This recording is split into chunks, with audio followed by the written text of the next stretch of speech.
Cops of Reddit, what's the most bullet sounding excuse you got that actually turned out to be true? Cop here. Got a call of a domestic dispute that sounded very heated and a lot of banging was heard. Get to scene and I can hear someone yelling and swearing and brawling. Doesn't sound good at all. Guy answers the door, shirt off and angry, but seems bewildered as to why police had been called. He told me he was building IKEA furniture. Sounds like the most bullet thing. But, we enter, see the new IKEA furniture half set up and no one else is home. Color me surprised. Former Mayor Chaucy here. Look it up, it is a Dutch thing. Police but also military. We also had jurisdiction over the American soldiers stationed here. One day we got called over to a possible case of domestic violence. We arrive at the house and the guy opened wearing only underwear. He told us he and his wife were owl playing. Of course we didn't trust this and asked to see his wife. After denying us entry we told we would come back with a warrant. He reluctantly agreed to let us enter. So we go in and he opened the basement door and inside was the freakiest ex-dungeon. I mean chains, whips, things I couldn't identify hanging on the wall. And in the middle hanging in chains was his butt naked, agged wife. We asked her but she told everything was okay. Turned out they were really into some inky stuff. Asked them to keep the screaming part in the basement until minimal. We did the whole thing with a straight face but as soon as we were in the car. I was driving with my fiancé and we went through a roadblock where they checked registration and sheet, and we get to the cops and they ask for our registration. I'm sitting in the passenger seat so I open up the glove box and right there is a clear, unmarked baggie filled to the brim with catnip. I completely forgot it was there and just froze. Wide-eyed, I turned to look at the cop shining his light through my open window and he's frozen too, just staring at the baggie with this look on his face like, really? I just started immediately professing OMG I swear to God this is catnip, you can take it and smell it or test it or whatever like I swear. And at this point it's just so ridiculous that I start cracking up, and the cop takes it and reasonably deduces I'm telling the truth, and he starts laughing and calls his partner over and tells her what happened and they both just cackled away for a minute and sent us on our way. I went to a disturbance at a backyard barbecue once. Turns out it was a bunch of Roma, gypsies. As I was trying to figure out what was going on I had some old lady approach me and want to talk to me off to the side. She told me she was an informant for the FBI and that if I left, she would be able to get some information on a matter the FBI was interested in. I rolled my eyes and thanked her and said I would be out of there as soon as I could make sure there was no violence going on. Anyway I determined it was just verbal so I cleared the call and went back in service. About 15 to 30 minutes later dispatch radioed me to head back to the station. I got there and got a message to call some FBI field office and ask for a certain agent.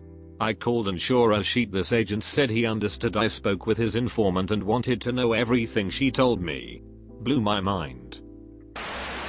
I'm running booking one night. Guy gets brought in for possessing a truly stupendous amount of drugs.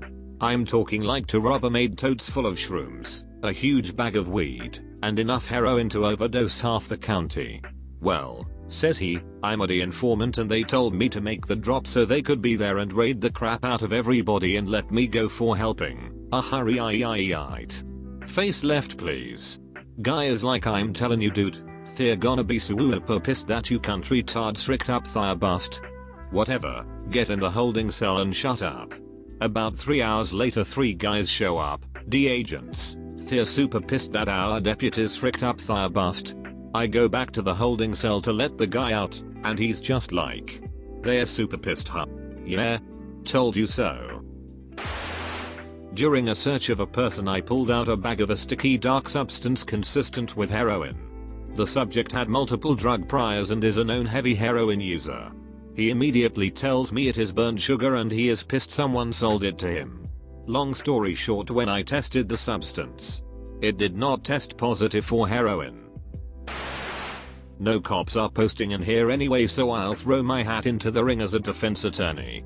Guy pulled over for impaired driving and charged later with AUI. My boss gets the criminal complaint and the guy shows up for his initial appearance and tells her he hadn't been drinking despite horrifically failing the sobriety test. She's literally sitting next to him and he's obviously wasted again. Disappointing but not uncommon for alcoholics. The deputies arrest him for bail jumping because he drove himself to court that day, and while out on bail he's not supposed to drink. He adamantly denies drinking. Blood tests come back. He didn't drink. Dude's diabetic without knowing it and naturally got himself drunk because sometimes when it goes untreated, diabetes can cause symptoms that look just like intoxication. Got him some insulin and the charge is dismissed. I got pulled over for driving to school at 10 AM. The cop wanted to know why I was skipping school. I explained that our little town's girls basketball team just won state, and since the game was so far away they let us start that day at 10:30 AM. He followed me all the way to the school so he could ask the principal. I still don't know what was illegal about driving to school at 10 AM, but he was kind of rausch. I was the one with the excuse. Forgot my keys at friend's place before going out drinking that night. Get home at 2 AM, no keys. Only one of our windows didn't have ghetto bars, so I took the screen out and starting pushing, smacking it up. Locks were on the sides only, providing friction. As I'm halfway in, I just feel Wump got tackled into the house. The officer was still outside, holding on to my ankles. I look up and just said, "I'm astonished by your response time. I actually live here. Let me get up, unlock the door, and give you my ID." So I did, and he stares at it for a second, then says sorry and sprints off to look for the person they were actually in the area looking for. Once in high school while I was asleep I hear my window open and my friend say, "Let me in." They're after me and start crawling through my window. I was barely awake when I see a large man grab her halfway through and start pulling her back out as she let out a scream. I'm going for my knife. It's chaos. Luckily I noticed it was a cop and told her to stop fighting. The cops said they were there because a bike thief had been in the area and they saw her run from them on a bike and breaking into an apartment when they chased. She had snuck out to see her BF, and when she saw them near her place, thought her family had noticed she was missing and called the cops. She was hoping to get in my room so she could say she was sleeping at my place. The cop just said to be less stupid. I agreed. Not a cop, but heard it said to one M's. Go to a woman who has been attacked by her cat. Her injuries were crazy, covered in blood, her scalp is literally shredded, huge lacerations, etc. I know cats are known to do some damage, but the story wasn't fitting and she was so sketchy about anyone going in her house. Adamantly refuses to let anyone inside because she thinks they're going to take away her cat. He didn't mean to, he was just excited by the birds. Her cat was a lynx. This was my favorite story from my 4th grade teacher, not a cop. She went to a cousin's wedding in mid-July. The cousin had overestimated how much champagne they would need at the reception and was giving away bottles to anyone who was interested, so my teacher took 3 and put them in the backseat of her car. Again, this was a hot summer day in July.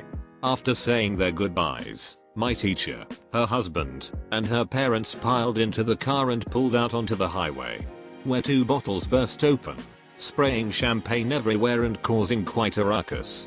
Of course, while this was happening, the car was swerving as the driver was also getting bathed in sparkling champagne.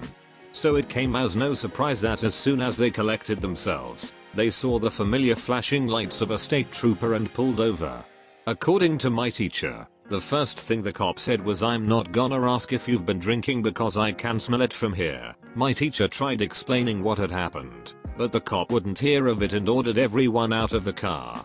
That's when the cop saw that everyone, both drivers and passengers, were dressed in their finery, but soaked with champagne, and looking quite shaken. A cursory search showed the open bottles, but the cop still insisted on a quick sobriety check just to make sure. That's all for today's video. Hope you guys liked it. If you liked the video, subscribe. If you want to support the channel, the best thing you can do is simply watch the videos. But if you really want to see the channel thrive, subscribe, like, comment, add to favorites, add to playlist, and share with friends. Don't forget to follow me on Instagram at Reddit and Insta. Thank you guys so much, and I will see you with tomorrow's upload. 10 minutes.